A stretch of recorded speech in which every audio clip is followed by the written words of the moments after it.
ঠাকুর মশাই পুজোতে বসে গেছে আর এই বাচ্চা মেয়েটার হাতে খড়ি হচ্ছে।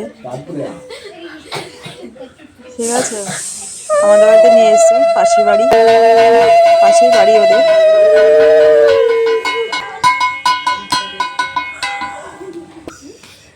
তো বল কি বললি? পুজো হয়ে গেছে, হাতে খড়ি এখন অঞ্জলি হলো। এবার হচ্ছে পঞ্চকুলি দেখানো হচ্ছে প্রতিমাকে।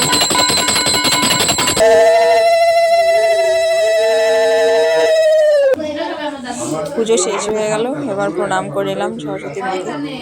আমাদের সারা বছর ভালো রেখো, বুদ্ধি দিও, জ্ঞান দিও। হয়ে গেল, এই মার কাছে আশীর্বাদ চাইলাম। এবার দিয়ে দিলাম প্রসাদ। পুজো হয়ে গেছে, আমাদের পুজো হয়ে গেছে, এখন প্রসাদ দিচ্ছি। ওকে, আপেল খাবি? আপেল দেবো, পেয়ারা দেবো? বাই, চাইটা দিয়ে দাও। হ্যাঁ, এই যে প্রসাদ কেটে দাও।